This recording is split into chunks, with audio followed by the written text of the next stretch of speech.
தாய் தமிழ் உறவுகளுக்கு வணக்கம். இடைத்தேர்தலில் நாம் தமிழர் கட்சிக்கு அதிமுக ஆதரவு. இடைத்தேர்தலில் நாம் தமிழர் கட்சிக்கு அதிமுக ஆதரவு என்ற தலைப்பில் இந்த காணொளியை நாம் காண்கின்றோம். 2024ஆம் ஆண்டு பாராளுமன்ற தேர்தல் நடைபெற்று முடிந்தது. அதிமுகவுக்கு ஒரு பலத்த அடி என்று சொல்லலாம். 7 தொகுதிகளில் அதிமுக டெபாசிட் இழந்தது. மேலும் அதனுடைய வாக்கு வங்கி சரிந்தது. ஒரு தொகுதியில் கூட வெற்றி பெற முடியவில்லை. வருகிற சட்டசபை தேர்தலில் வெற்றியை மனதில் கொண்டு அதிமுக காய் நகர்த்த ஆரம்பித்துள்ளது. அதாவது நாம் தமிழர் கட்சி, பாட்டாளி மக்கள் கட்சி, விடுதலை சிறுத்தைகள் கட்சி ஆகிய கட்சிகளுடன் இரகசிய பேச்சுவார்த்தை நடத்தி வருவதாக கூறப்படுகிறது.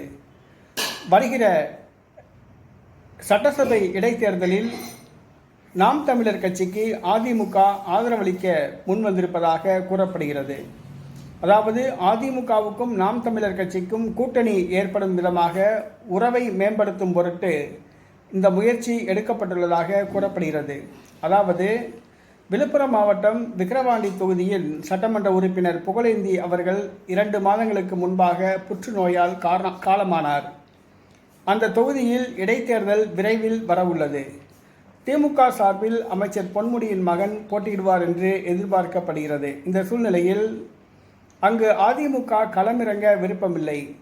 ஆகவே நாம் தமிழர் கட்சி வேட்பாளருக்கு அதிமுக ஆதரவு கொடுக்க முன்வருவதாக கூறப்படுகிறது. இதன் பொருட்டு நாம் தமிழர் கட்சியை வருகிற சட்டமன்ற தேர்தலில் தன்னுடைய கூட்டணிக்குள் கொண்டு வர முயற்சி செய்வதாக கூறப்படுகிறது.